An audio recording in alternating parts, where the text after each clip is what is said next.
Hello and welcome everybody. 3 p.m. Eastern. This is Drawing Together. My name is Scott Maier, here with Artist Network, where we meet every Wednesday, 3 p.m. Eastern to draw together.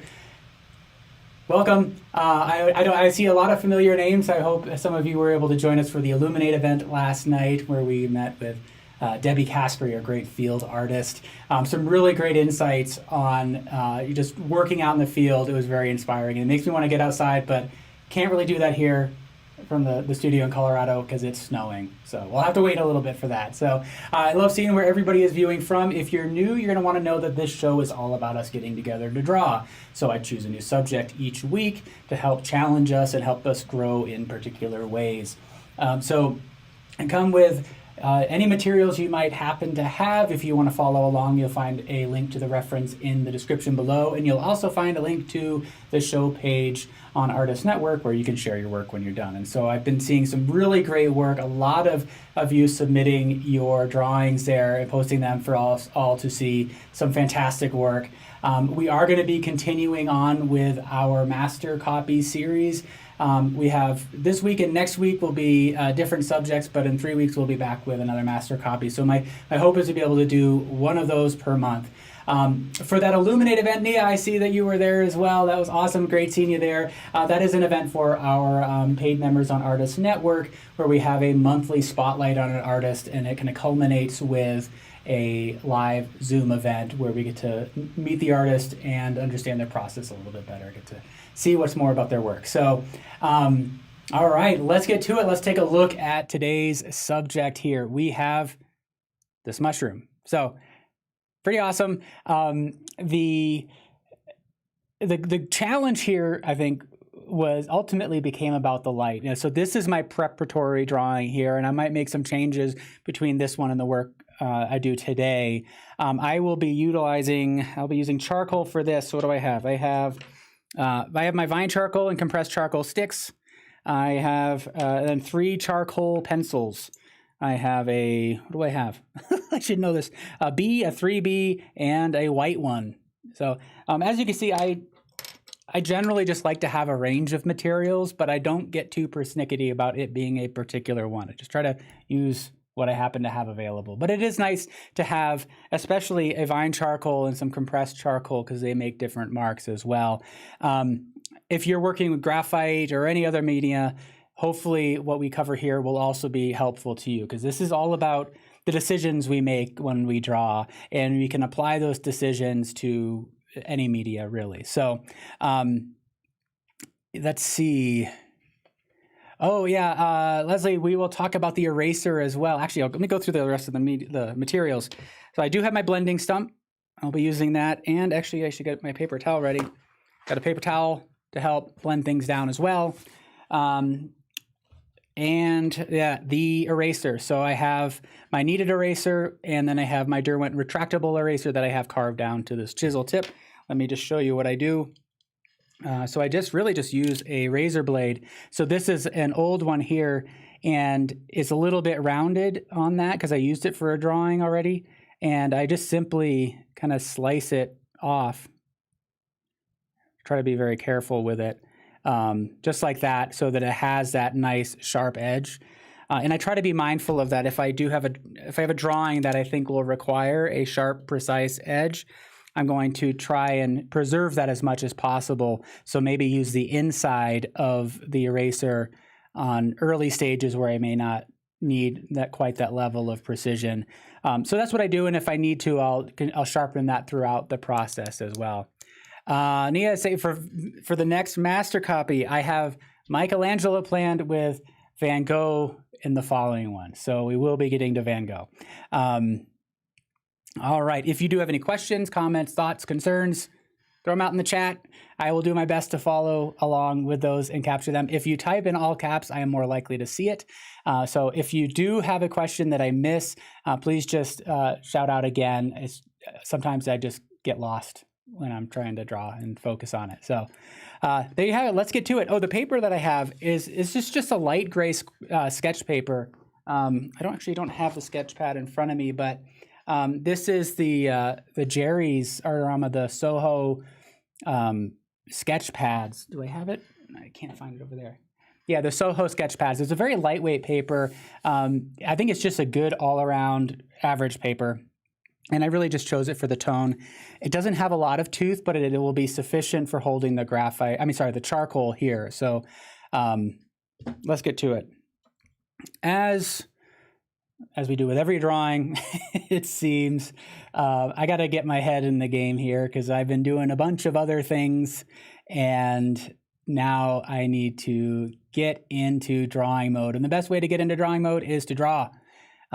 Pulling up the larger reference image here. So I am going to primarily use the smaller image, that thumbnail that's below me on the screen. That's what I'll be working with. So in front of me, I have my screen that it captures this overhead projection, so I can see my work vertically and at a distance adjacent to the small thumbnail that's below me. And then I do have a larger one that is on the screen to my left here. So let's see, sunflower cherry, flower 12. Can you use any paper to draw a mushroom? You sure can. I say go for it. You know, the way, whatever material you're using, if you're using graphite, charcoal, pen and ink, Conte, it's about that relationship between the material and the surface. And so you do want to be mindful of that. And I think the best way to really understand how they're going to work together is to go ahead and do it. I'm going to keep talking about it while I start to draw. So really drawing is so much about relationships, a relationship between you and the materials and the surface, you and the subject. It's an exploration that we're all going through. So experimenting can be a really helpful way, because you're going to hear some people, sharing their opinions about what works for them, and then you may find that you have a different way of navigating the whole process.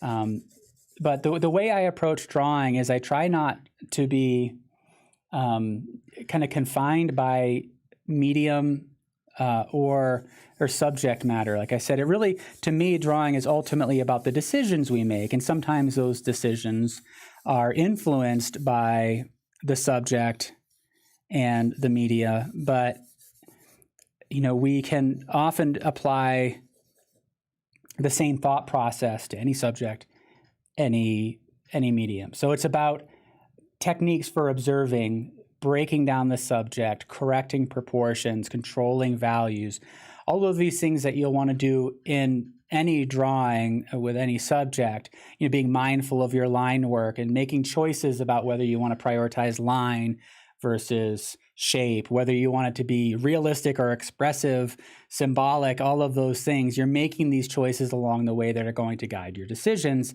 And the more practice you have making those decisions, the more confidence you're going to gain.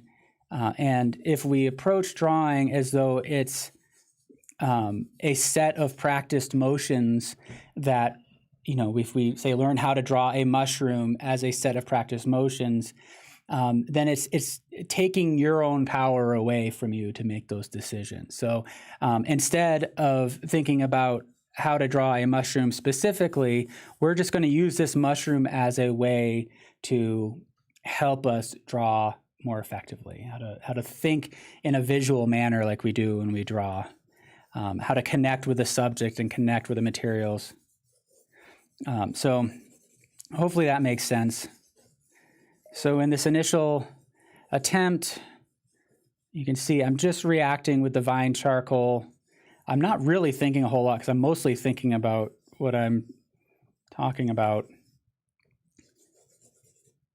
And I'm just getting information on the page.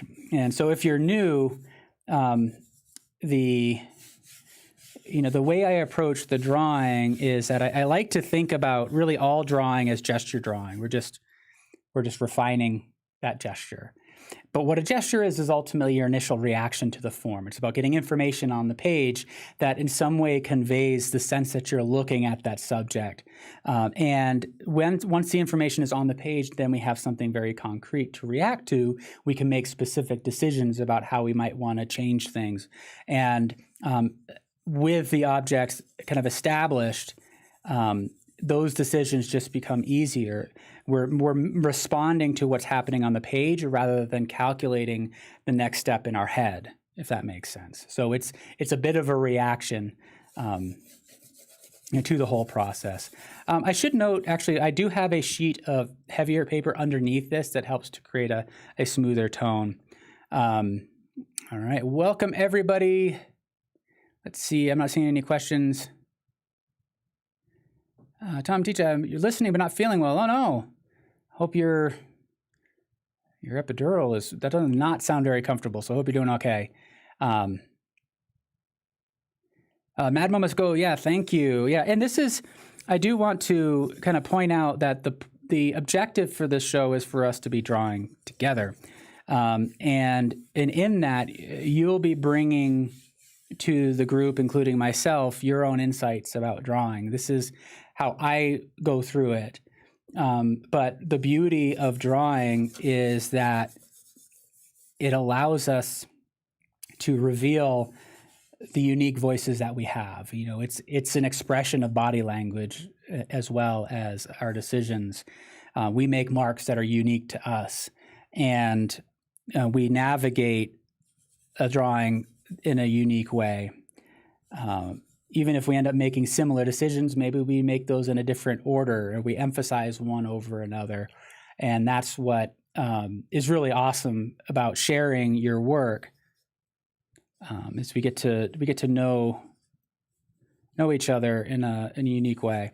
So as you can see, I'm letting my hands build up with the charcoal there, just using the palm of my hand to kind of blend it down.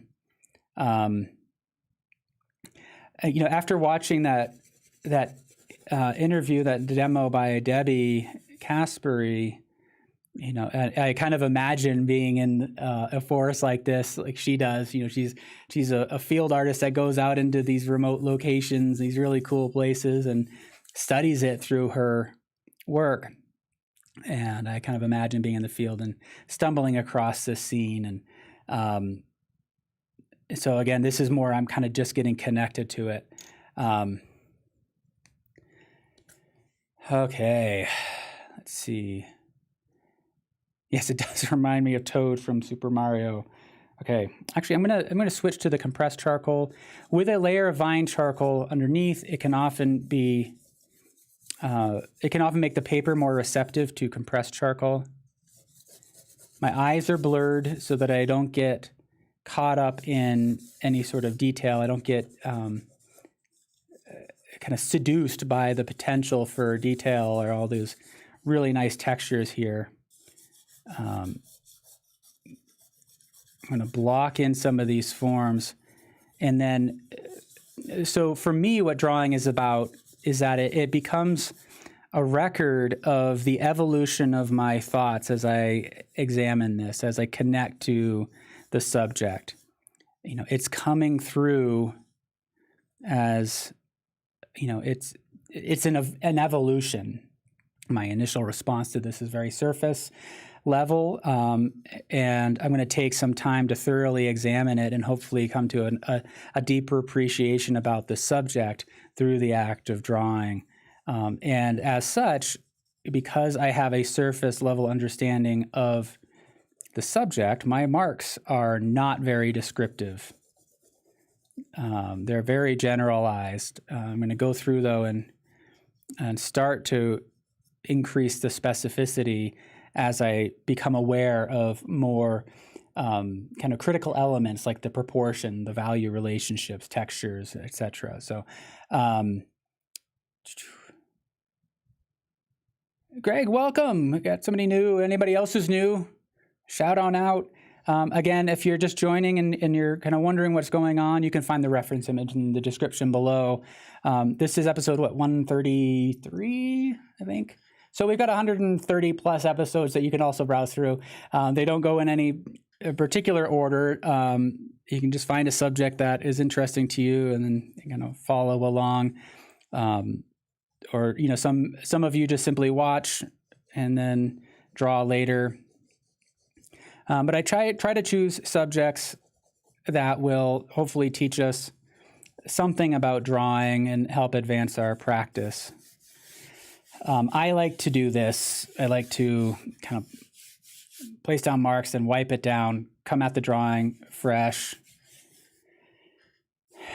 and keep building it up. I think in general, if I look at this as an abstraction, I'm starting to create an abstract arrangement of shapes that somewhat, in some way, reflects what I'm seeing in the photo. And I want to be focusing on the abstraction of it at this point. Because again, that aligns very much with my level of understanding of the subject. And we'll be sitting with this subject for a couple hours, and over that time, we'll really start to understand some unique things. We'll discover something in this reference. A lot of what I'm doing is, practicing my indirect gaze, something that we talk about a lot here. The idea that you can actually become a more acute observer by not looking or focusing directly at your target. That if you shift your gaze adjacent to that target, you become aware of a different set of information. I can be looking at the reference on the screen in front of me, reacting to it, and out of my peripheral vision, be paying attention to what shapes are forming on the side, what direction my marks are making. Do they seem to align in some way? When we focus on something, it can actually distort reality, because that focus is designed to deliver specific information, often about detail and texture. And so it'll distort the value relationships and the color and relationships to prioritize that detail. And you may find that by looking indirectly, shifting the center of focus from your target will reveal a level of clarity about the value relationships and color relationships that you lose when you look at through sharp focus. So that's a lot of what I'm thinking about at this stage here. Taking quick glances. I'd rather take 100 quick glances at this subject than one very long analysis, because I can only hold so much information at a time. If I can look up, grab a little bit of information, come back to the drawing, and try to express that, try to simply let it flow through my arm as I'm making these observations, then I'm kind of front-loading some of the marks that I can then go back in later and refine. Okay. So we can start to see that just the general cap of the mushroom forming. I'm definitely going to be struggling in here with that stem and getting those values right. So I'm just kind of taking a mental note of where I might need to spend a bit more time.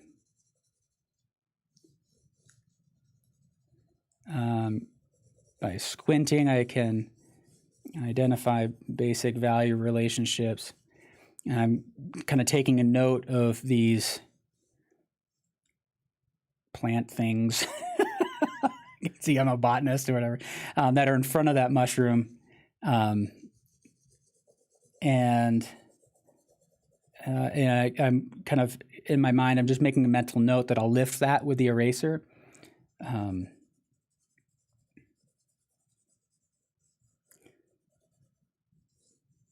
And try to think through the overall arrangement of values here. So now we have this kind of general shape, positive and negative spatial relationship. We have this form. I don't know what I'm going to do up there. Leslie, I don't know actually which. This feels like a hard one. Hard charcoal. Honestly, I don't know. I just grabbed it. So, but it feels like a very hard one. When you get a really soft compressed charcoal stick, it really glides on, and it can be a really dark mark. So I believe this is the hard one, which is good for the purposes of this. I don't need to get super dark. Okay, again, wiping down. This is part of what I'm doing in my mind here is unifying everything. So it's this constant play between making marks that create divisions on the page and then blending them together to unify everything, and then finding that balance over time, over the progression of the drawing between that variety and unity. If there's too much division, if it's broken up with too many distinct shapes, it can be visually confusing. And if it's too unified, it can be boring. So that's, again, one of the things that becomes a unique signature about you is as you make a calculated decision about that balance, what feels right to you, that's going to be unique to you to some degree. So I'm starting to think through how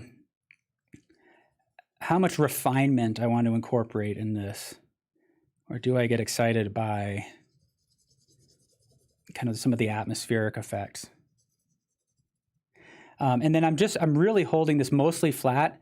You can see that I'm kind of resting my thumbnail on the page, and that allows me to some support, but it's not leaving smudges on the page. It's picking it up on my thumbnail, my fingernail. So I can just kind of float on there. I can let it use the weight of the charcoal to make some very light marks. I can just lean in and it starts to make a darker mark. I can lift it off the surface and pantomime some of those marks before I commit to them. But I'm using the backside of my fingernail as that support. So it's making a bit of that kind of a tripod of support where I have the point of the charcoal and I'm holding the charcoal here and then the fingernail on the page.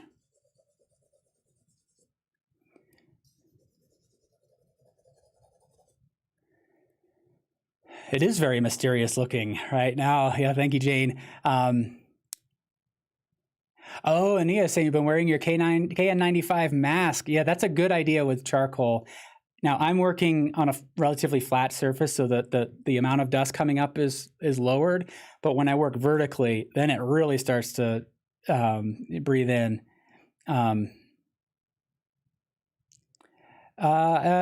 Christiane, do I ever use the tinted charcoal? I have. I've used the Derwent tinted charcoal, and I find that it's very hard. And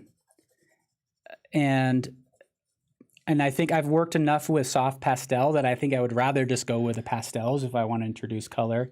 And we've done a few in the series with the tinted charcoal, and it can be really interesting to shift the temperature a little bit. But as you can see, what I'm doing here by kind of smudging, I really like that. So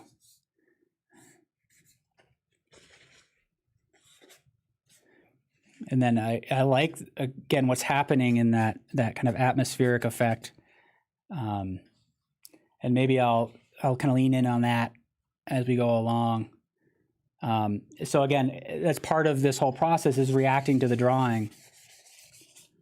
And it can be helpful at this early stage to consider the relationship between the reference and the drawing in terms of what is guiding what, because they're going to be informing one another, right? So, and especially at the beginning when there's nothing there, I'm being really guided by the reference photo, and I'm making these marks in reaction to it. But now as the image is starting to form, I can be reacting to some of the effects that are on here, and maybe choosing to leave some things here that I'm not seeing in the drawing, in the reference photo, because it's expressing something that I find interesting. Where I've gotten into trouble in the past is that I fight to try to identify what that thing is, right? I don't let myself fully just react to to whatever is happening and just say, that's interesting. I'm compelled. I don't have to justify it any more than that. I would feel like I have to be very deliberate and I have to think through every decision. And so sometimes the decision you make is to not decide, if that makes sense, is to go with really, and kind of really push into that idea of connecting with the emotional response, any sort of physical response you might be having to the work. But like I said, it can be helpful to identify that early on so that you can start to recognize some of those responses that you're having to your work as it's coming together. You may feel like it's better for you, it's more compelling for you to really keep referring to the reference and make your drawing as photorealistic as possible. You may also find that you just want to use the reference and let this drawing go wherever it takes you. And both approaches are fine, and you're going to be somewhere in the middle often. You know, where you're going to have people on the extremes and you're going to have people in the middle at every place along the middle. And again, that is just a further expression of the diversity that we can experience in the whole art world. So, but like I said, I try to just start thinking about that at least early on. And I feel like in some way I want to react a bit more to the drawing than I might in other subjects.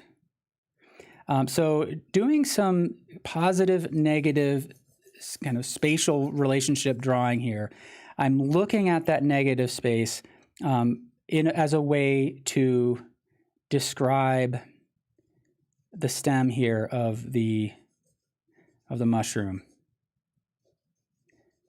And so as I work up to that edge, it's a very light line. I don't want there to be a hard line drawn there because I'm kind of liking the atmospheric quality in the drawing so far.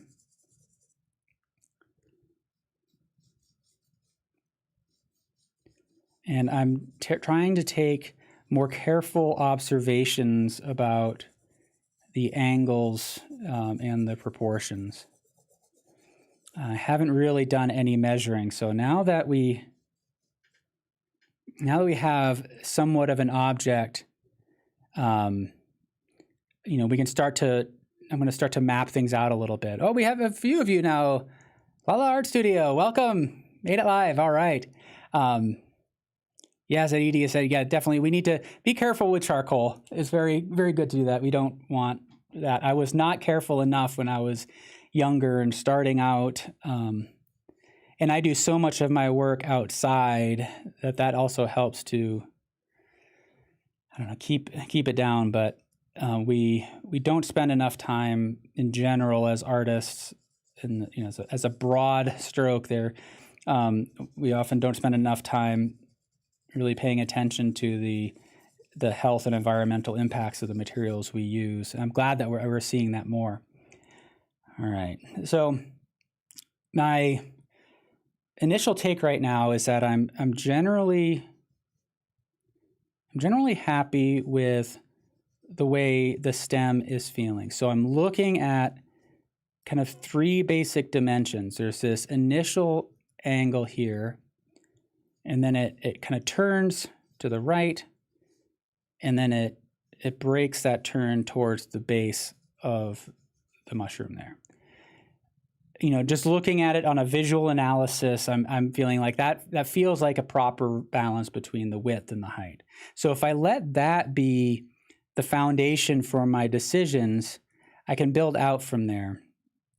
I can kind of look across and diagonally down to help me place the far right side and the farthest left. And if you need to, you can use angle sighting. So what I'm doing is I'm closing one eye so it flattens my depth perception, and I'm holding this up so that it aligns with this angle here on the reference, locking my wrist, holding that angle, and then comparing it to my drawing. And what I see is that the angle in the reference should be a bit steeper than what I have over here. If I visualize this as the far left side, it creates an angle that starts to lay down a little bit more. So that means I could probably bring this in quite a bit. And this feels a little bit more appropriate over here.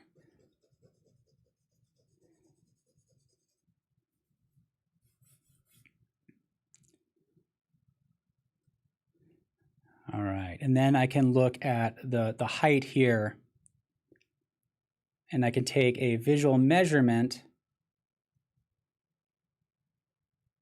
And what I see, again, so I'm closing one eye so it flattens my depth perception, and I'm laying this in front of my reference photo. I'm aligning this side of the charcoal with the left side of the mushroom cap. I'm sliding my finger down until it aligns with the right side. And that gives me a specific measurement that when I turn vertically, I can compare to the height of the mushroom. And what it tells me is that this horizontal distance here is equivalent to the vertical height here. So it means that I generally have the height of the mushroom placed properly compared to its width. So again, we're just comparing this horizontal distance from left to right side to the vertical dimension.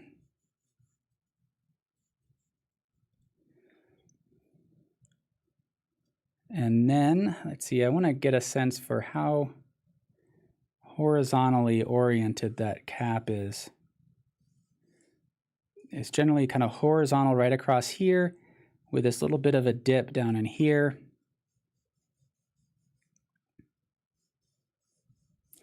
Now, there's an instinct that I have right now to kind of generalize that shape as an oval. And you may certainly want to do that. It might be helpful for you to see that kind of conical form of the mushroom cap, the idea that it's an ellipse or a circle on the bottom, and it converges at a point at the top. And so you might want to find that general shape and then specify that a little bit more. Or what I'm doing is I'm breaking down that opening as a sequence of short straight marks and kind of observing the unique form that way. Sleep Stories ASMR, that's a really good question. What is the most environmentally friendly medium? Mad Moments goes, I need to simplify more. I always draw realistic and compete with the photo. I understand that impulse, and that's something that I have really struggled with for my entire drawing career, is when not just with the photo, but with any subject, whether I'm working from life or, when you have something that you can compare your drawing to, it's really easy to kind of to question yourself, right? So now I have this drawing and we're comparing it to the reference, or if this was in real life and I could compare it to it and say, does it look like the thing in front of me? It's very different from working with pure abstraction, where the only thing you really have to compare your work to is whatever feeling or vision you have in your own mind. And that can be freeing, but also terrifying in some ways. There can be some security in working from life, working realistically, because it does give you a sort of guide. You can say, how close does it look like to that reference? But when you get into that no man's land where you're trying to use the reference just simply as a jumping off point, that becomes a little bit murky, because again, that's where it helps to try to lock into that before you start the drawing. And you may play around with it. Do a drawing where right out of the gate, you're going to make it look as close to the photo as possible. And then do another drawing of the same subject and say, let me try it where I'm just reacting to it. And I'm going to try to be as expressive as possible. And you kind of work the extremes until you find something comfortable in the middle. So I hope that kind of makes sense. I feel like what I'm talking about is somewhat abstract. So if it is too abstract, let me know, and love to hear your thoughts about it. All right. So in general, the process that I follow, and this is what I broke down in my book, is the idea of starting with a gesture, moving into corrections, using measurement essentially. So your angle sighting, your comparative measuring, correcting those proportions, refining that, and then finishing it. So you can kind of break it down into those 4 steps. That's what works for me. That's not what's going to work for everybody, though. You're going to have your own way. Some people like to really map things out with a concrete line first. Some will, start in one area, finish it, and then move on, and it'll be totally great. But I just tried to lay out what works for me, because that's a process that you can apply to any subject, and it helps you to kind of connect with a subject when you just kind of break it down into 4 main steps. I have my gesture. Now I've gone through and I've corrected the proportions. I've applied some analysis to it. Now I'm going to further refine it. A bulk of the time is going to be spent in this 3rd stage of refinement, and then kind of finishing based on your own impulse for how far you should take it. So what I'm doing here, though, is more about clearing my head. So I like to identify areas like this in the background where I know I don't need to put much cognitive energy. I don't have to think about it when I'm working on it. I just kind of go. It helps move the drawing forward, but it also is a bit of a release valve in a way. The more we look at something and the more we study it, often the more we distort that form, and which is kind of counterintuitive. So, Rhode Island, welcome Sharon from Rhode Island. I love the whole lobster emoji. I used to work at a lobster wharf in my home state of Maine, and I miss lobster terribly. I miss New England in general. And Edie from New York City. Welcome, welcome.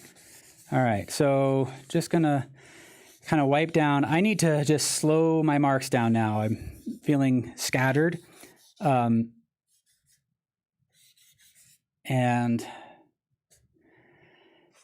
there's a close correlation between the marks we make and our mind. So slowing down my marks, slowing down my mind.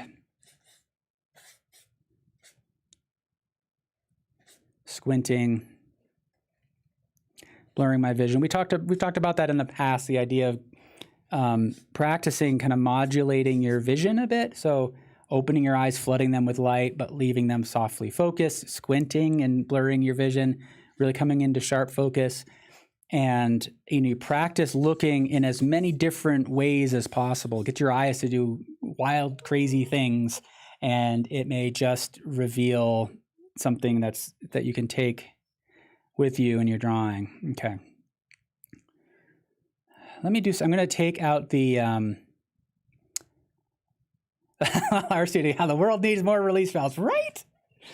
I don't know. I think we all need a. That's what I like drawing. Drawing is a release valve.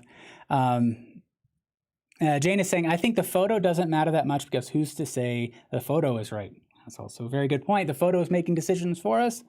And it also, you're kind of prioritizing various things in that subject. There's a symbolic understanding of the subject, for example. There's an emotional connection you might have.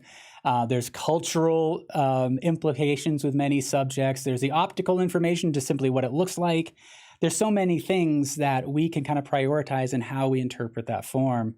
So, and I didn't get back to that really good question about which media might have the least environmental impact.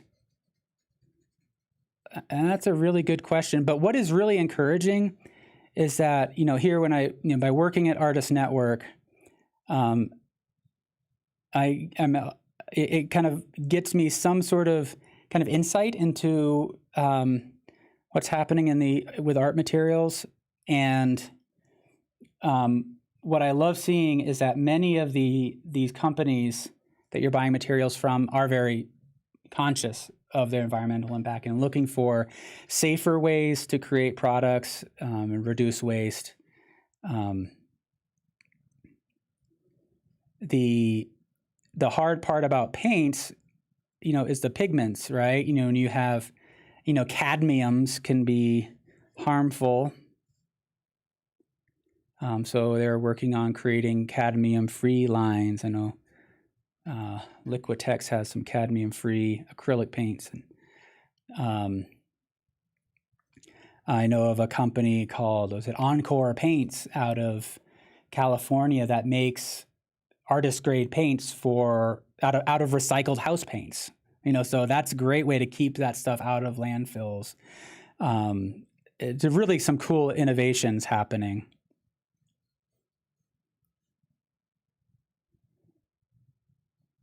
But I think, what's encouraging is that I think historically there has been somewhat of a mindset that by worrying about health and the environment, that it'll somehow impede artistic expression, which is the most critical.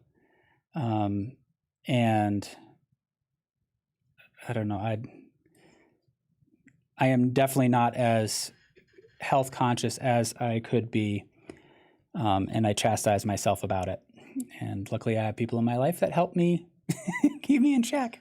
So, but I do try to, I don't think charcoal is all that harmful unless I'm breathing it in volume. Graphite, it can generally be safe to use, but I need to be safer with my oil paints, my pastel, for all of those reasons. Okay, so as you can see, I'm just using the eraser to kind of refine some of these shapes, but I'm moving from spot to spot. I'm not finishing anything. So my approach in general is to build up the drawing as a whole. So keep everything generally at the same stage. And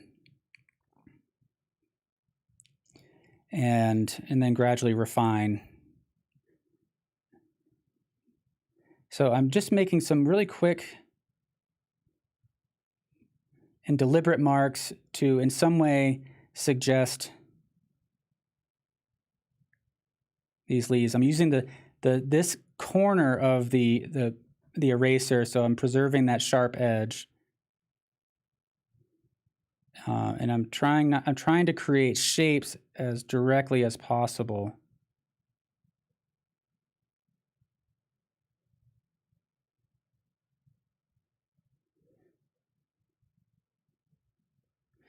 And this is a point where it can be helpful to know in advance what your threshold is with regards to accuracy. I feel like I want this to in some way be, kind of accurately reflect those forms. But if I get to the point where I'm really fussing with it, it has the potential to really throw off the drawing, because I'm leaving myself with all of these little negative spaces that are just going to get muddy if I overwork them. So I'm going to choose to sacrifice some accuracy in favor of the immediacy. So again, that's the kind of a calculated decision that I'm making, but it may not work for you. All right. So now as I start to lift off some of these marks with the eraser that kind of express the moss here, I'm thinking gesturally, but trying to make the marks deliberately. Before I make the mark, I'm trying to do a quick check-in with where I am relative to that mushroom so that I can keep those marks generally in scale with the main focal point.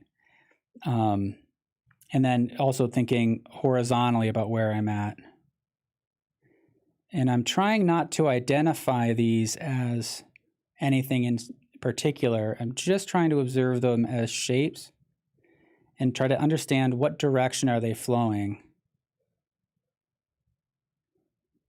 And if I trust those gestural marks, these gestural marks are just squiggles that are in response to something that I'm looking at. So what I'm trusting and what I'm hoping for is that they in some way capture that spirit of looking, that you can look at them and feel like they are marks created by somebody looking at something.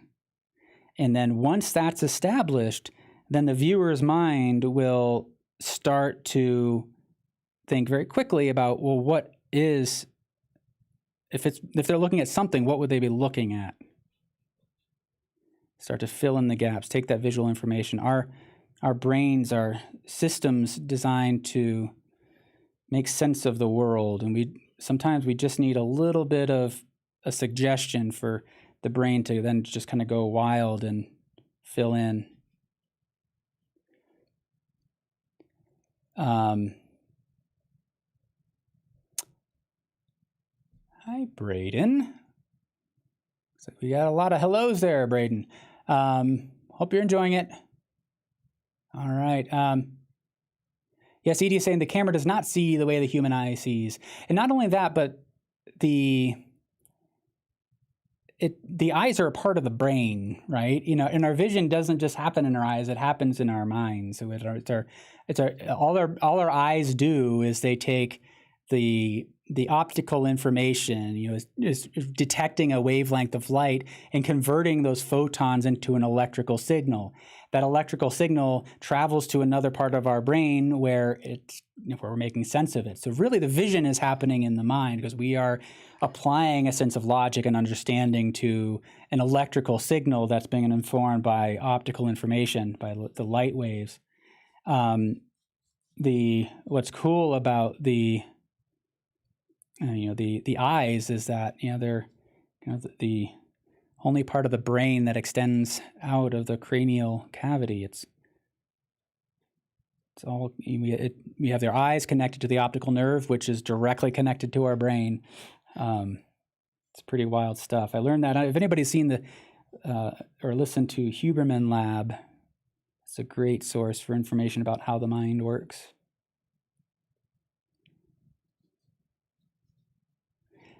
So yeah, using the eraser to lift off some of these lights. Now, one of the things that I'm also observing now is that my brain is calibrating to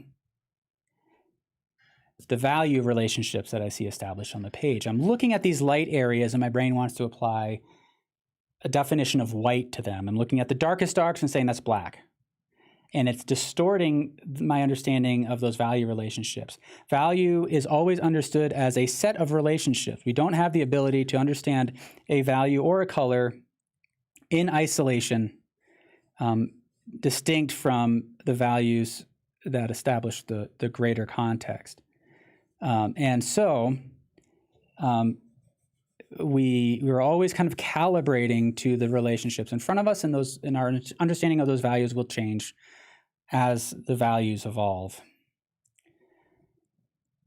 I'm going to take a quick second to kind of think about this kind of from a purely design perspective to see how it feels.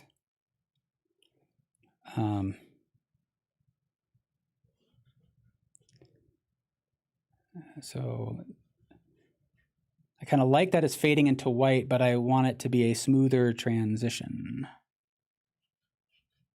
Playing around with just a positive and negative space between these marks. You know, so you make a mark like this, and that reads as black on top of that gray. You bring your eraser in, and now you've created marks that seem to layer in on top of that, and you start to create depth.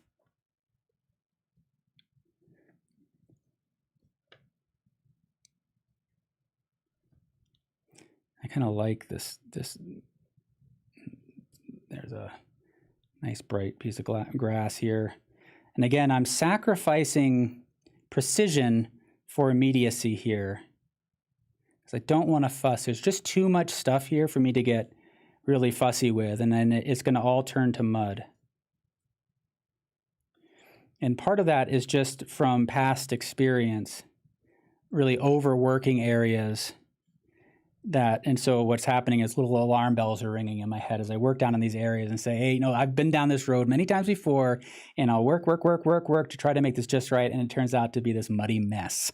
And, you know, then I'll start to experiment sometimes with kind of just being more gestural and suggest things more, and I've had greater success. So those little alarm bells will say, hey, remember that past time when we were in a similar situation. And that's why drawing regularly can be so valuable.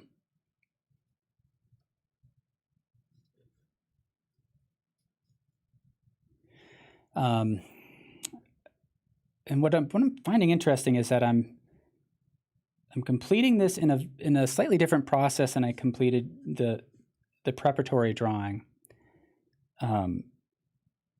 I'm sticking with this lower portion a bit longer than I did in the original, the first one I did. And there's no real calculation there. This is reacting to the drawing and finding a pull to what is interesting.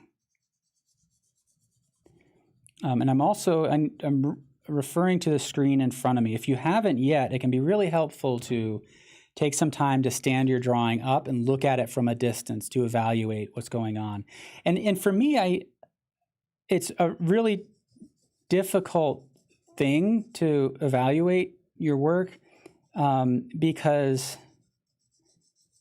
I kind of mentioned this before. I think my instinct in the past was to kind of overanalyze. And I think I guess I want to be careful about that term overanalyzing, because I feel like that in my early days that analysis was really critical for my growth. So I can look back at it now and say I was overanalyzing it, but that overanalysis helped me to become attuned to things in the drawing process that I hadn't been at that time. So it's all part of learning from your mistakes, your experiences. And that's why we draw as often as we can, and we recognize that every drawing is just another step forward. It's not a reflection on who you are as an artist in total. The thing that I had to battle a lot was, how my own identity factored into the work. When I had identified myself as an artist, if I made a bad painting or a bad drawing, am I a bad person, right? Those are some of the things that start to come up. But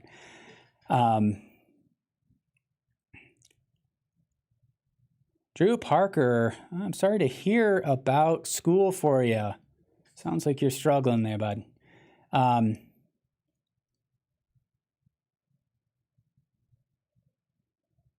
Oh, sunflower chair. Okay, talking about the hand technique. So what I'm doing when I'm using my hand to draw is I'm generally using it to smudge. I'm using the palm. It's a little less oily. It's softer. And trying in some way to refine the marks. I'm trying to be a little bit careful so I'm in control of that. But you can start to see, let me layer on some marks here where the tooth of that paper is showing through, and it's a richer value. It's also creating a separation. And so what I'll do is I'll just sometimes kind of just soften it a little bit and try to find a balance in that texture.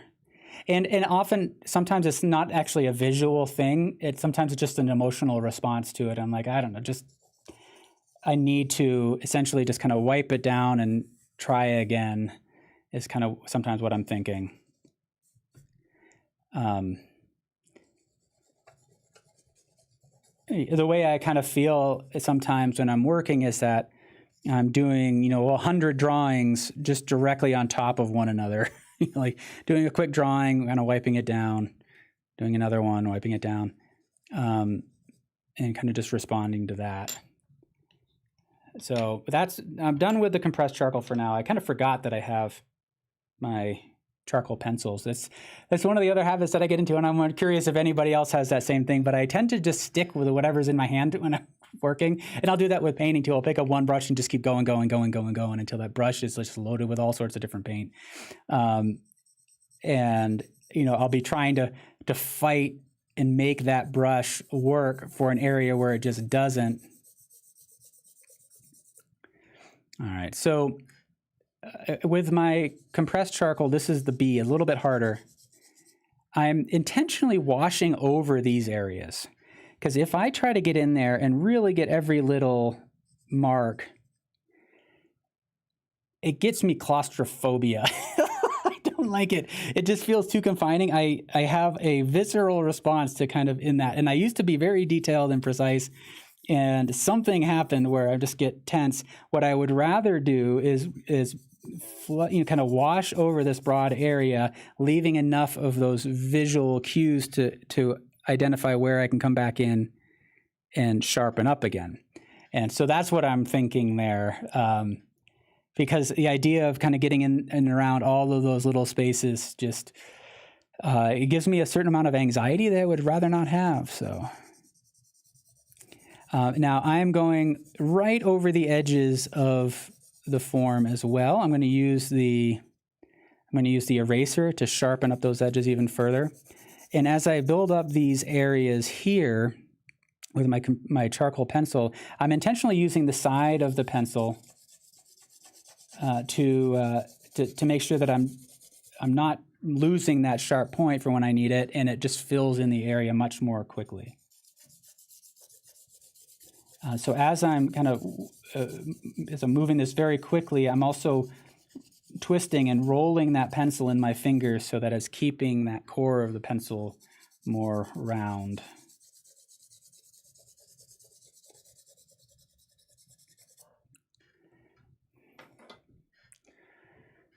All right.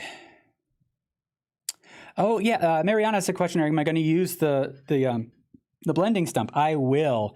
Now I'm kind of intentionally leaving that out so that I can use that for the texture here.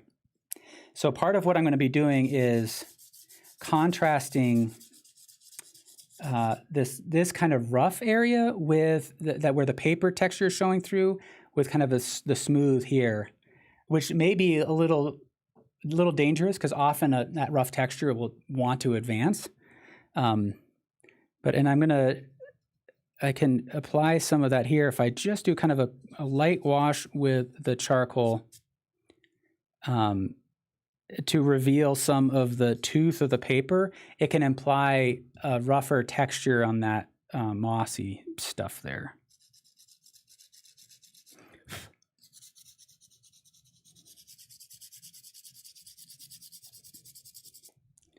And you see just that tooth of the paper starts to suggest something. So I'm going to use texture to help create some contrast.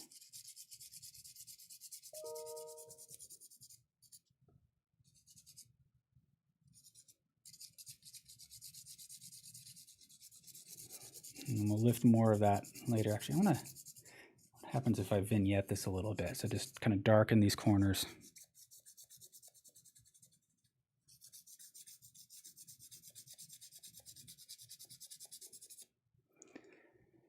We'll see. Okay. Kim Chase is asking, I'm new to charcoal. Is carbon and charcoal different, and how? I don't know. That's a really good question. What I've understood about carbon pencils is that they're kind of a hybrid between charcoal and graphite, but I don't really know. And so if anybody does know more about it, that'd be helpful. I've worked with a carbon sketch pencil, and I don't know where it is. I know, there are pencils like this that are that I'm working with for the next week's drawing that are kind of impregnated with oil, and so it's a slightly different mark, and that's I believe it's charcoal, and so the carbon pencils I think are something similar. All right, I'm just kind of softening the edges here. Jane is asking, do I use a fixative and what brand? I do not use a fixative, but there's no real reason why. I mean, other than the fact that these are all exercises, and generally when I work in a sketchbook, if I do have a finished drawing, my preference is to simply frame it if I can, or get like a Mylar pocket to slide it into rather than use a fixative. Generally, fixatives are safe. You do want to make sure that it's from a reputable brand, like Winsor Newton or something, that will that is not going to harm the paper. And what it can sometimes do is it can affect the overall contrast in your work. So I've just kind of stayed away from it for a while, and so I'm sorry I don't have quite enough information to speak really intelligently about it since I don't use it a whole lot. I do know there is a brand, and I wish I could remember, that Pastelis will prefer because it distorts the contrast to a lesser degree and really holds that's the pastel together.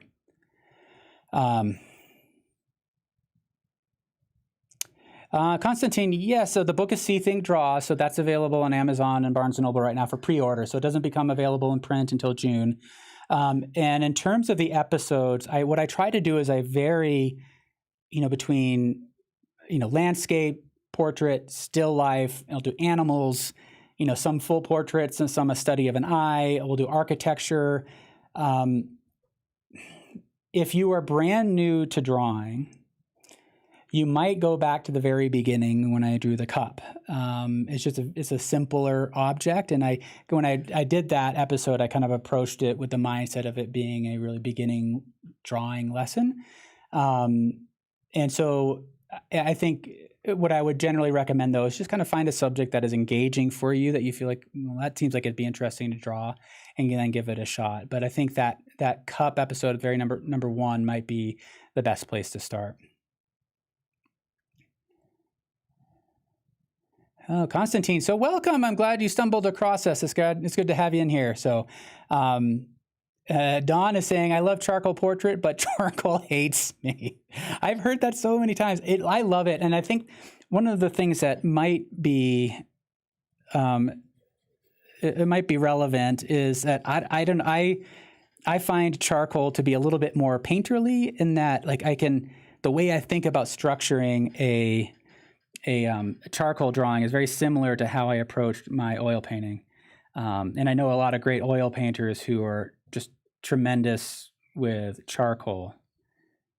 So I don't know if that's the case or not, but so as I work on this mushroom, you see that I'm working from the center out. I haven't really refined the outer edges.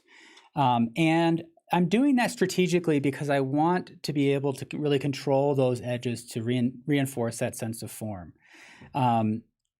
And so what I'm doing is I'm using this blending stump, and this is a well-used one. I've been using this for a lot of drawings. I use it only for charcoal. I have a different one for my graphite drawings, but I want them to be dirty. I want them to be loaded with charcoal so that they really become drawing tools. This is where I had avoided using blending stumps for years and years and years, because I felt like, its only value is to smooth things out, right, and kind of make things pretty. And I just wanted my drawings just to be kind of reflect the struggle to some degree.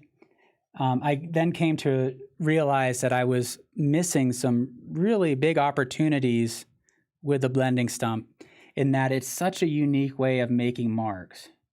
So for me, that's really what it's about. Is it's with whatever tool you're using, it's an opportunity to contribute to the form and to state something about what you're working. It's not just about texture, although there can be some element in that, but it's where it really becomes valuable is in being able to suggest these forms. So as I'm looking at that mushroom and I'm seeing these distinct ridges, I'm using the side of this charcoal, and as I go, I'm also rolling it in my fingers. So I'm dropping it onto the page with kind of a fresh part of the blending stump. And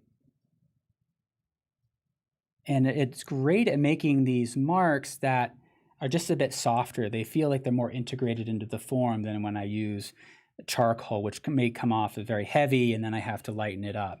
Rhonda is saying, I love graphite, love it, awesome. So in this series, we kind of alternate. So this I'll be using black and white charcoal. And then, we'll be doing some graphite drawings as well. Now, with these kind of ribbons of these bands in that mushroom, I'm really just kind of focusing more on the this stretch right in here, as it wraps around that mushroom cap. Those marks start to get closer and closer together, and then they start to really kind of blend together more. And with each of these marks, it's this kind of scooping motion so that it doesn't have a hard edge. It kind of gently lands and then floats off that surface. And it can be helpful when you're trying to create a sense of form and volume. It's really imagine your marks wrapping around that form. it's not just a horizontal motion. It's this three-dimensional quality to the marks. And as you get closer to those the edges of the form, they really start to kind of squish together. And then as we come up this side here, so I'm kind of breaking the structure of that mushroom cap into three main parts. There's this band that comes around this way, and then there's a middle band that kind of is angled in a little bit more, and then it wraps around the top. Now there is a kind of convergence of the marks kind of towards the top. So as I'm working my way up the form of the mushroom, I'm trying to bring things into that top, and then there's this stretch of light where it's really strong and reflecting, and it's just kind of bumpy and textured. So we'll kind of play around with that. Okay, so I'm gonna kind of soften that a little bit.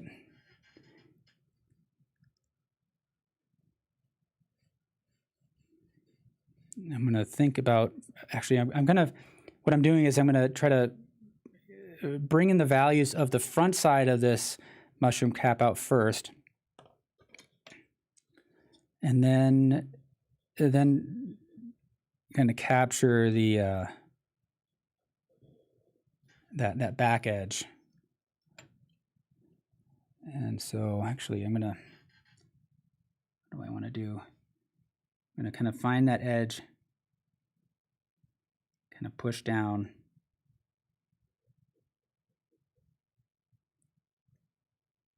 And again, I'm kind of starting from the center of the form, working my way out to the edge. So now what I can do is I can start with this stretch here that's on the far side of that mushroom cap underneath. And just with the eraser, kind of refine that edge.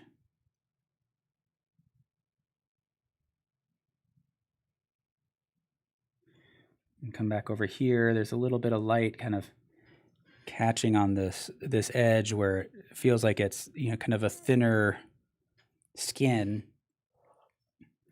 So it catches that light, and there's a bit of a glow, and right in here. And so this is just this Derwent retractable eraser that I'm using.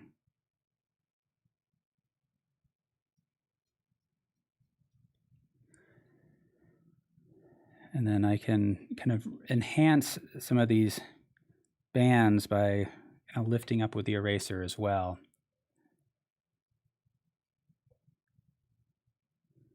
And so one of the things that I'm also going to do now is I need to figure out how to really create a sense of depth here. If you look here at the values in the mushroom cap in the reference photo, but put your awareness on this value, it kind of shows that this area is slightly lighter in value than over here.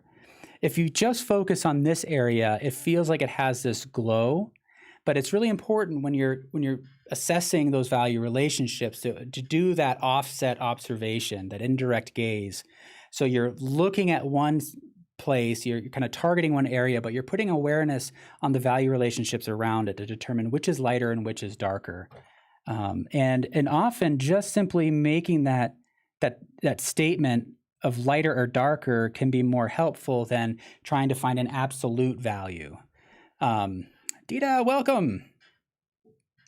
Kingsman Yan, thank you so much as well. Let's see. And then, Bashar saying, you're talking about feeling super despondent with your drawing. I think maybe I should take a break. Maybe. It's a really interesting thing. I've certainly taken long breaks in my work, often, substituting that with some other sort of creative thing. Maybe I'll be painting more, drawing less, or drawing more and painting less, or building something.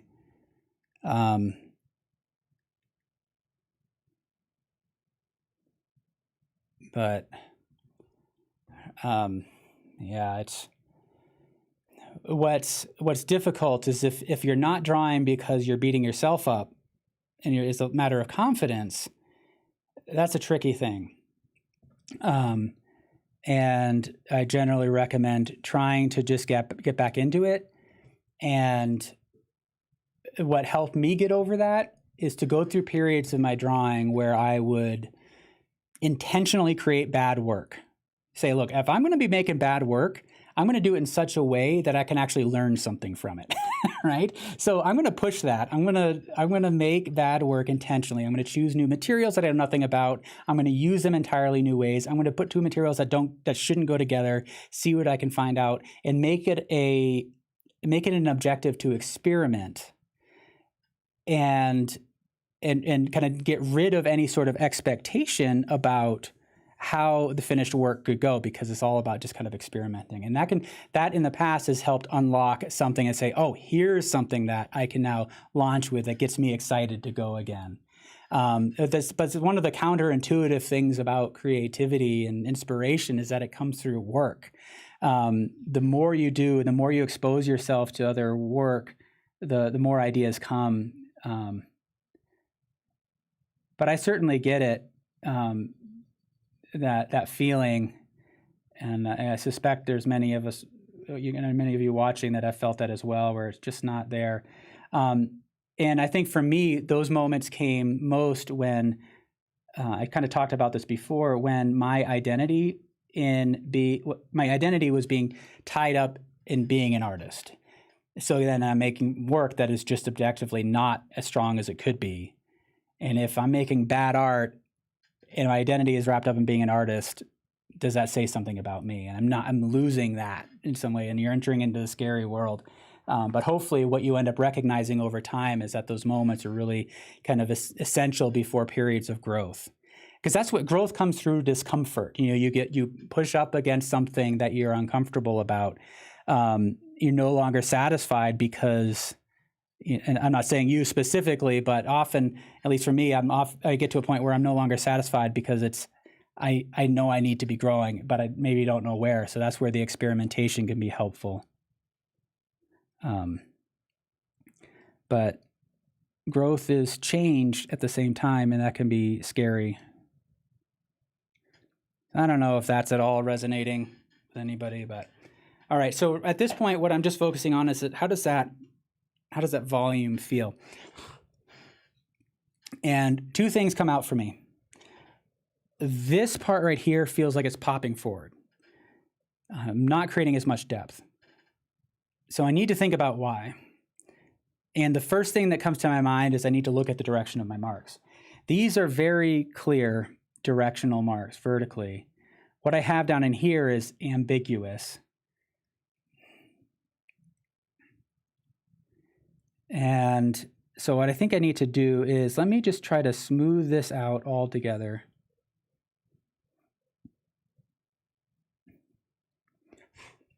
So what we have is we have vertical marks here transitioning into horizontal marks, transitioning into vertical marks. So I need to manage that transition effectively so that those marks in here feel farther away. And so that's where I'm going to spend a little bit of time here.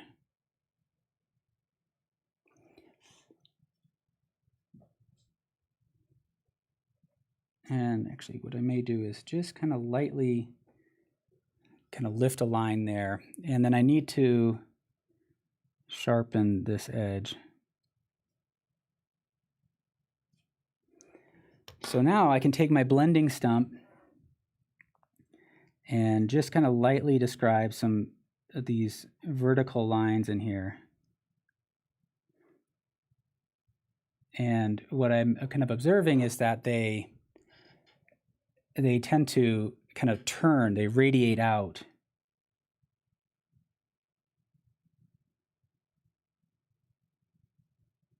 So I don't want them to read like, perfectly spaced stripes. I want them to be irregular to some degree, because that's going to feel more naturally formed.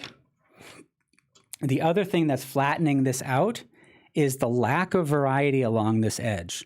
So as I follow along this edge here, that value relationship remains relatively constant.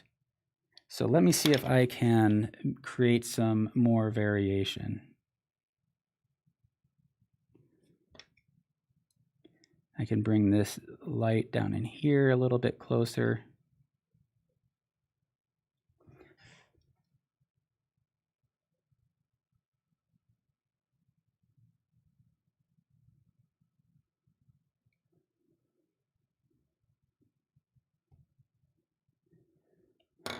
So, and now, yeah, this dark line is just not really working. So it's too heavy. Let me see how that works. And now I do also know that I can be I'll be bringing my white charcoal out a little bit later. And that is going to help break up that space as well. So.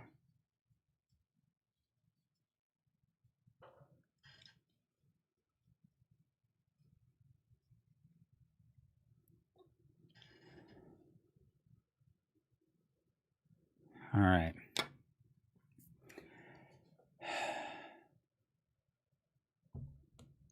Let's see, I think.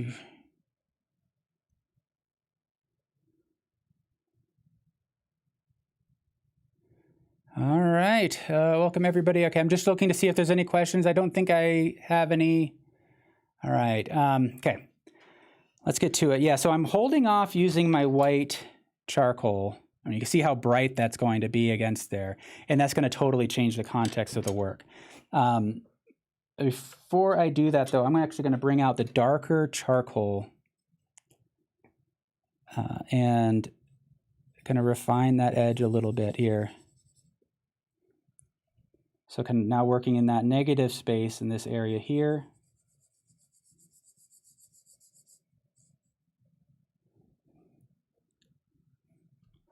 And when I'm working on this area, I like to be thinking both the right and the left sides, you know, that are in that negative space, to start from a place of unity first. I want to make sure that those areas feel like they're extensions of one another, broken by that stem.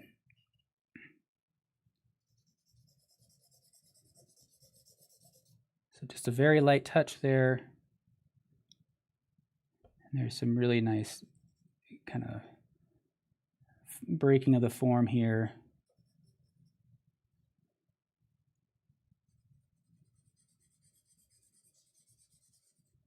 So now we're back at this. We're back at this part again. So I'm going to wash over the those, whatever those plants are. I guess they're part of the mushroom. And this will go up as a recording as soon as this is over. So if anybody's coming in late and they want to catch the beginning, you'll go right ahead. We do meet every Wednesday at 3 p.m. Eastern. So if you're just joining us, my name's Scott Maier. This is Drawing Together with Artist Network, where we meet every Wednesday at 3 p.m. Eastern to draw together. New subject each week. Okay. So I'm going to, again, I'm kind of sacrificing clarity here for the unity of that black area.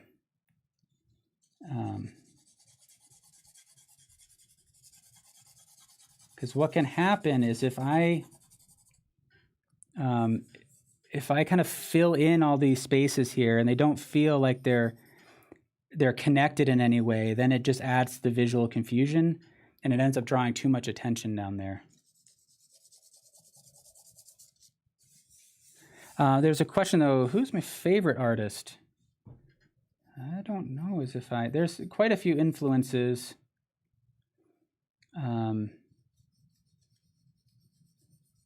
The two that are probably the biggest, there's three that are probably have influenced my work the most, and they're all, let's see, so John Singer Sargent was definitely one that I was first exposed to. Neil Welliver, an artist from Maine, is no longer with us, had a huge impact on me. And then probably the one artist I was exposed to earliest in my life was a man named James Perry Wilson, who was known for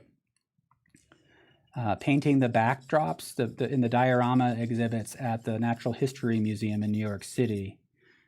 He was a family friend of my grandparents and my grandmother when she was young, and so we had some of his original works in my house growing up. And so being able to see this original landscape paintings, there were these plein air studies that he would do, was really, really something. I was captivated by those paintings.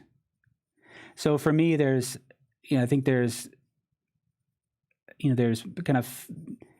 so much great artwork out there, but those are the three. Cezanne is probably the fourth where I really, I fell kind of in love with and had a big impact on my work.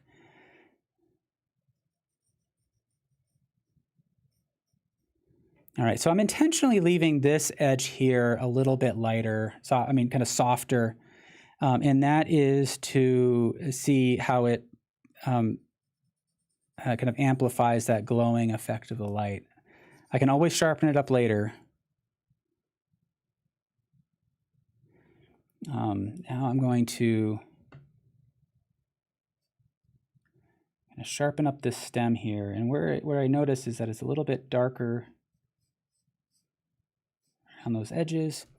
So I've switched over to this tripod grip now to hold the pencil, and there's this very kind of linear quality to these marks. It's generally a little bit darker up here at the top. And I'm using now the side of the pencil because using the tooth of the paper will help to suggest some texture. As I come down here, it's really dark, and that texture changes.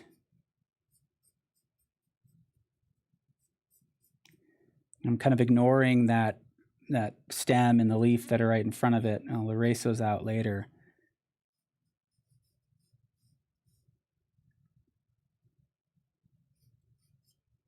And then there's this kind of glow right in here. So let me see what I can do by just lifting with my finger first.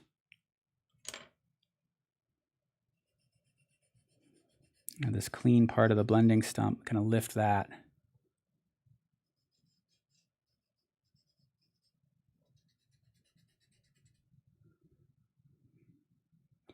And now what I'm looking for is a transition from the center of the form to the edges in order to help it kind of reinforce its volume.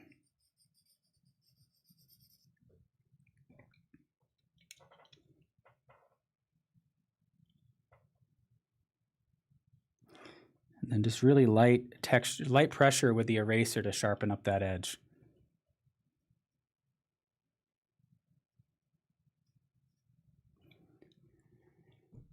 All right, let's see. While I'm down here, I'll reestablish these forms.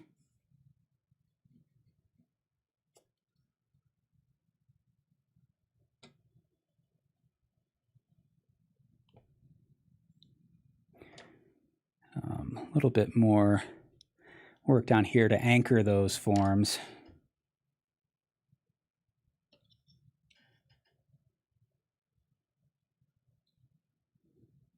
And then just using the broad side of that eraser to suggest the leaves. And at this stage, I'm just thinking about these as abstract shapes. I'm not trying to really be descriptive. What I'm hoping is that if I get the shape right, it will suggest to the viewer a leaf that will then be filled in by their mind. And I don't have to do as much work, letting the viewer do the work for me. So I can just bring in the charcoal in a few little areas to sharpen it up.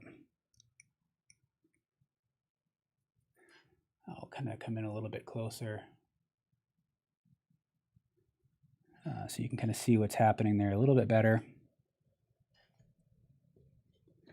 And there's this.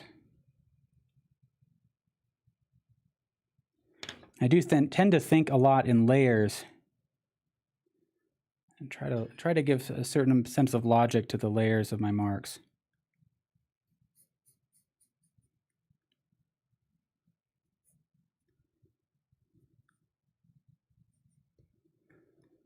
I'm going to drop in some of these darker values here, kind of setting the stage for the lighter values on top that are going to really make the light advance.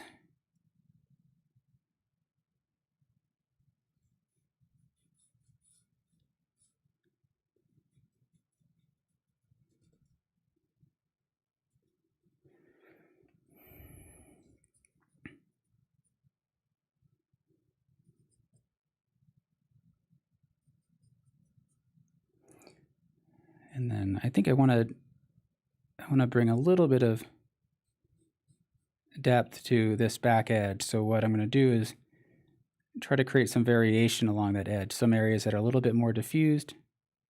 Make that kind of softer there, but bring in some areas where it's a little bit harder. All right. White charcoal pencil, let's see what this thing does. Starting with just a light pressure, I'm going to try to make this side of the mushroom advance. What it feels like is that there's a bit of a flash from the camera or something that's being picked up.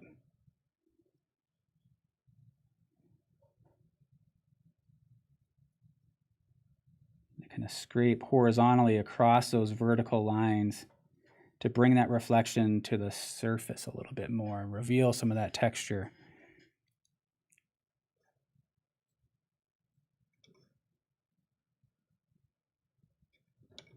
Really light touch with these areas here because I don't want this to, I'm really just using a light touch almost to sharpen that edge more than anything.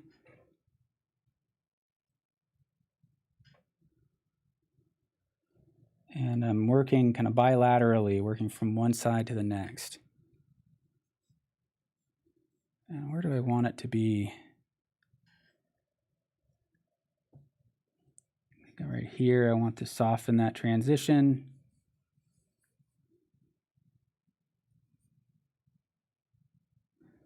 I think I want to sharpen the transition right in here. So again, with just really the weight of the pencil, so I'm blending more than anything. I'm just using this to sharpen up that edge.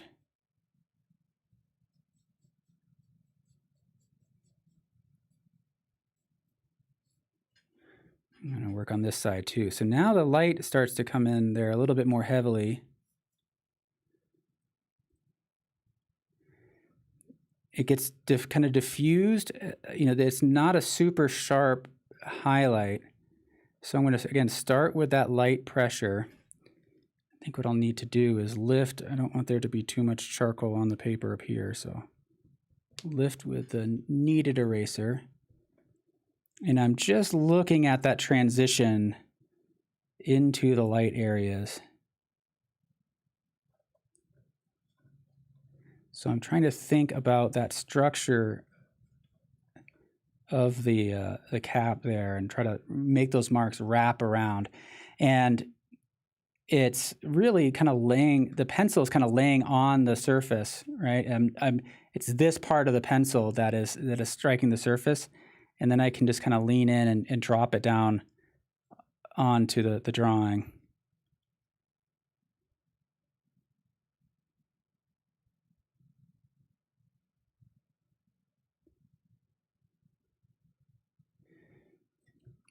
Okay, so I like that kind of diffused edge, and it seems to get a little bit sharper right in here.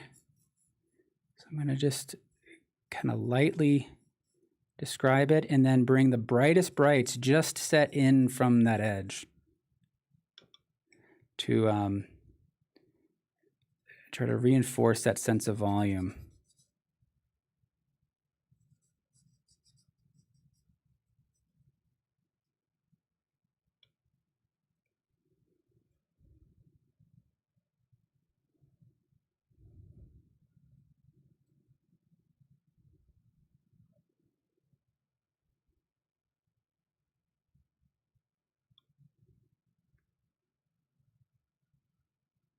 And I do like to kind of blend a little bit with that, with the charcoal, just to integrate the two together.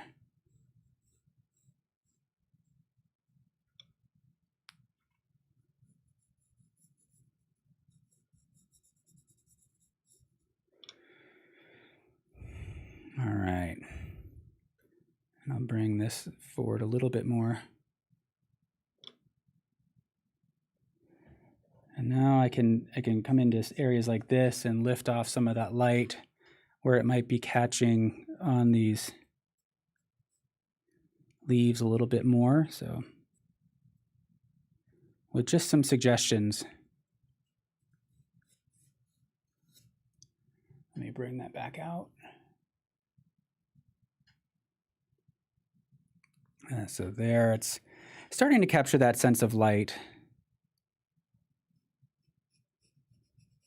Let me see what happens if I can bring some of the light in here on that, on the moss.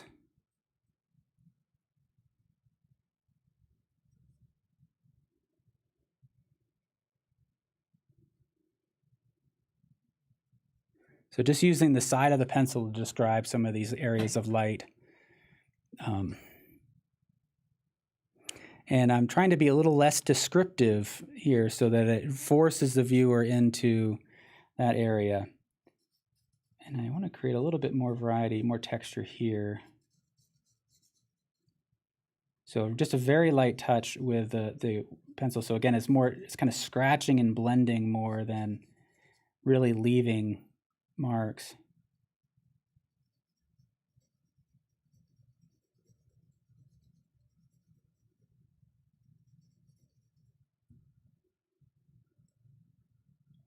And a little bit of texture in there.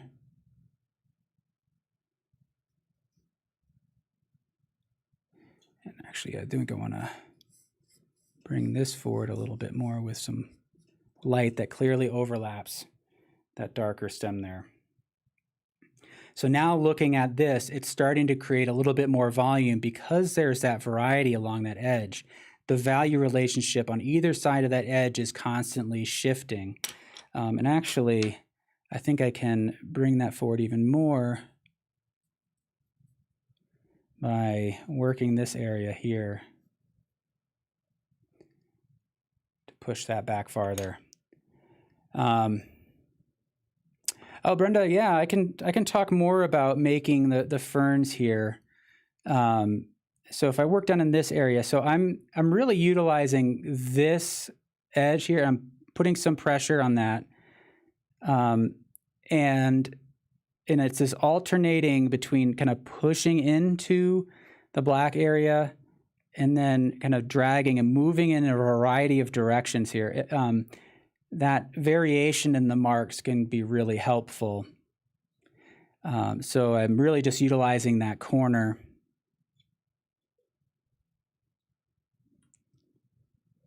I don't know if that's really helpful or not. And then I can identify areas where I think the light might be striking a little bit more directly and bring in some of the white charcoal. But I want to be mindful, like that's a bit too strong there. That's a bit too strong. I've got charcoal on my fingers, so I can just tap there and lift that off.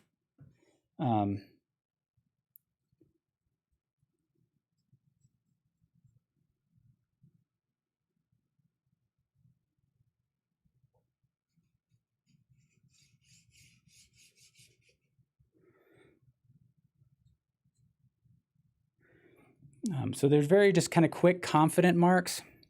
Now, what is happening here is that I've lost the ground plane.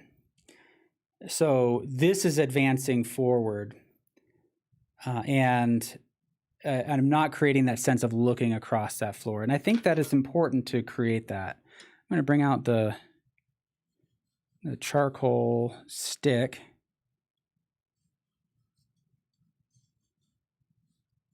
I've lifted this up. I'm drawing a bit more of the ground plane than is visible in the reference photo, and that could be kind of part of the problem. So I'm going to try to actually kind of invent something and invent a bit of a a path, a visual path into that center.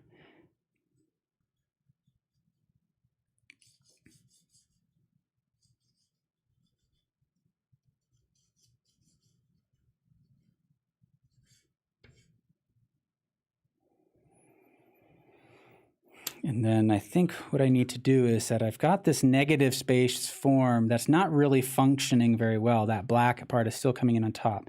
So what I need is to make this lighter area feel like it's on top of the black. So by utilizing the eraser and physically pushing into that, now we're creating a form that acts as a positive space, and it kind of traps that black or that dark mark back there, and hopefully helps advance the that foreground.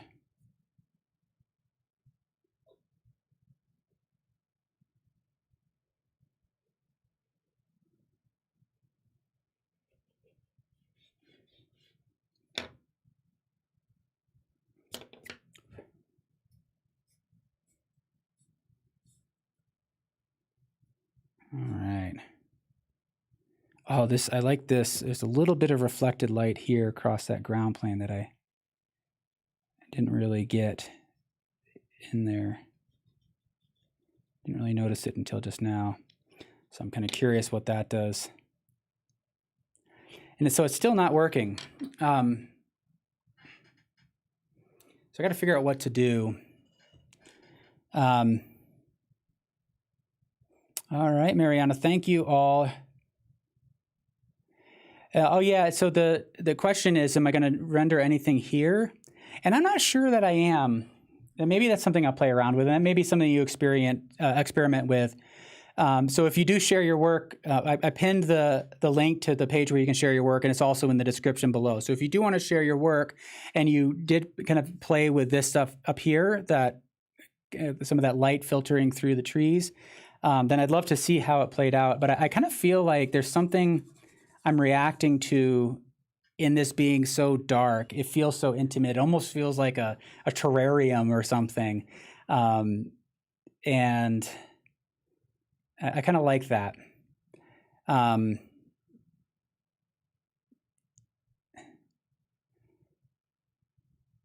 Let's see. There's a good comment here. My art teacher would make you add more contrast to the rounded part of the cap because of the atmospheric perspective we get. Most of the contrast, some parts are closer, and it's closer than the leg of the shroom. Yeah, so that's definitely when you're dealing with atmospheric perspective. The general principle is that areas of high contrast advance, areas of low contrast recede. In this space, it's a pretty close space, so we're not getting much of an atmospheric effect. But contrast does play a role in that. That principle of advancement still takes place. But there's also an understanding of the logic of light and shadow that plays a role. So what happens is when your brain interprets the light and shadow information on the page, as soon as it starts to understand that this is an object that's being affected by light, it extrapolates a lot of information because of that. And so in this case here, if we know the light is coming from above, that's going to be brighter, even though it's farther back. So we're creating more contrast in this area that's farther away than this area, which is technically closer. And so you kind of balance those two things, using that contrast to make the form advance when you need to, but also utilizing that light logic when that can factor into it. You know, if you think about, for example, a setting sun, often the point of highest contrast is farthest away from us. Everything else is in front. That area of high contrast is very far, but it adheres to our understanding of the natural play between light and shadow, so we understand it to be far away. So hopefully that makes sense. But I think that's a really good point to consider, and not something that I've talked a lot about. And so I'd love to hear additional thoughts from anybody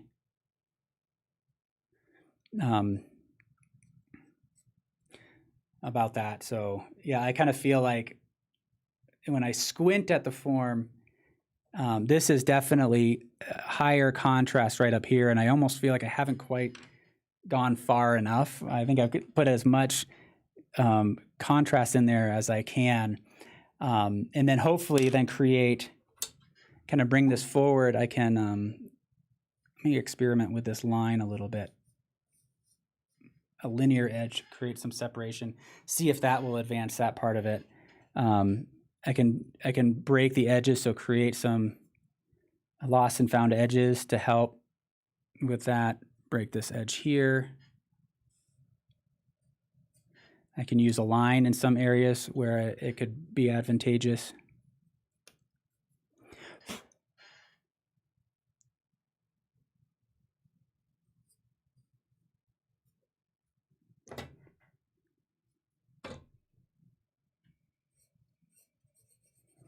And then I do want to darken this a little bit more, right in here.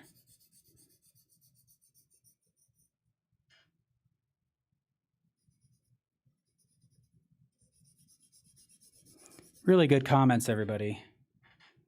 Really good observations. I want to carry that dark through up here a little bit.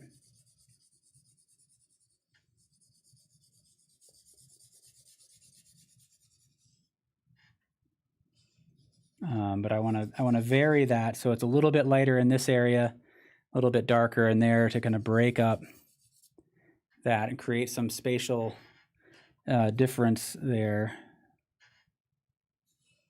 That might be too much.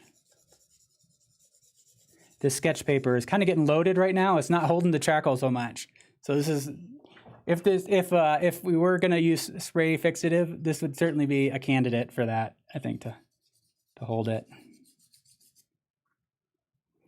And generally, when I work with the cotton rag papers, they hold the charcoal pretty well, and you don't need to fix them quite as much. A lot of that just depends on the surface.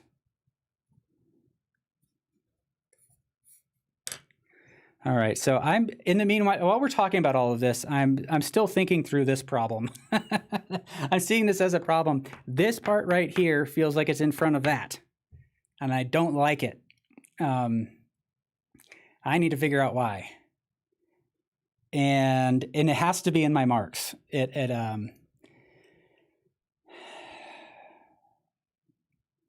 has to be something that I'm doing in the mark making. So I need to think through that. What can create a visual separation?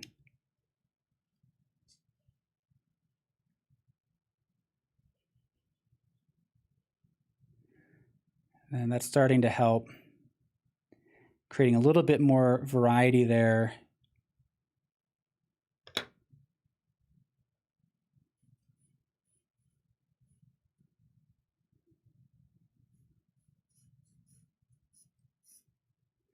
And it feels like a very minor thing, but these are some of the areas that I get fixated on.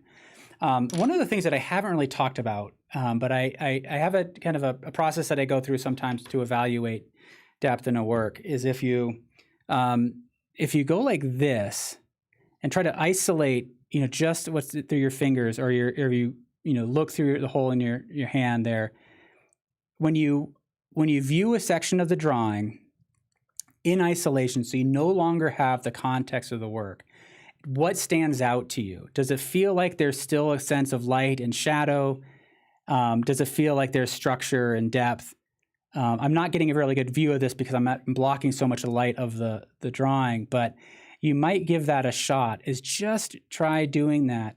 And I'm not necessarily looking for anything specific. I'm just seeing if that reveals something that sends up a red flag that says, I need to work on this a little bit more. Mariana said, how about a middle value between and some sticks? Yeah, I think that's a really good observation. Let me see. All right, thank you, Rhonda. Thank you for those comments. Linda Faye, thank you. Carolyn, I'm glad to hear that as well. And then Mad Moments Go, use the eraser to add grass effect on top of that dark part. Maybe I think you're both of you, Mariana and Mad Moments Go. I think those are really good observations. One of the things that I also want to explore is just the scale. I wonder if I'm creating kind of stripes here. All right. So let's see, if I go like this, I feel like there's a good tie-in between this and this. So I'm just kind of walking you through some of my analysis when I encounter something that's really not working the way it should. Like I said, for some of you, it seems like it's not a problem at all. But this is, again, where we all vary. You're going to get fixated. You may say, that looks awesome, but there's something else that's totally bugging me. And that's where, and we each have our own sensibilities, and why drawing is awesome, because then we're all going to do a drawing of this, and it's going to look different for everybody, even if it's from the same reference. But I think Mariana and Madame Musco are both mentioning some very appropriate things. So the value transition, direction of the marks there, and let me see what happens if I play with scale a little bit. Just kind of smaller marks.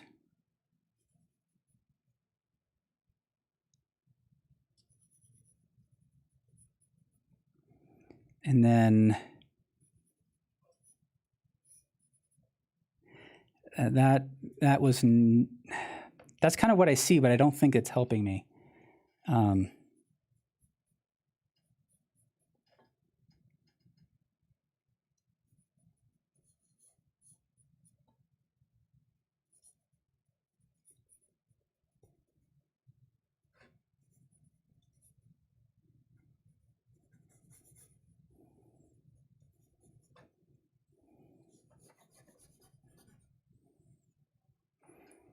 All right, now that's starting to create a positive and negative spatial relationship that seems to be working better. Let me see what happens if I. So now I'm just experimenting here. I'm kind of using the reference as a reference, but I'm being guided more by the marks and what they do to my overall understanding of the form and the space. And that was too much. So I lift it with the eraser. That brings those forward.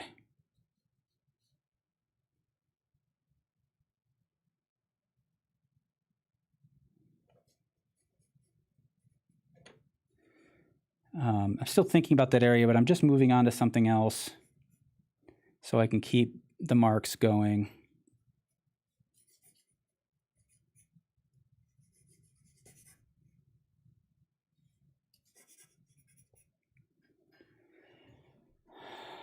And then I think right here, I'm thinking more about abstraction and to see what it does.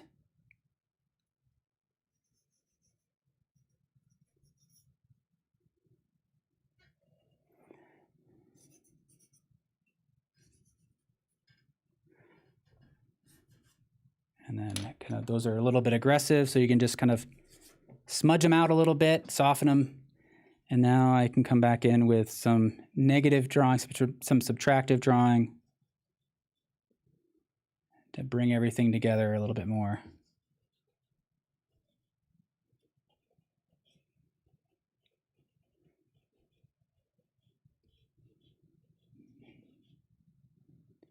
There, I feel better about that. Thank you guys for sticking it out with me.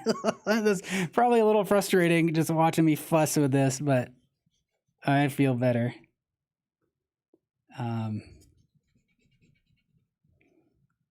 It's really fun just to make a mess sometimes. It was really good comments, Madame Musco and Mariana. That was her getting me to think about those value relationships and kind of scale and direction of those marks. All right, so I think we're just about done here. I'm exhausted. Let's see.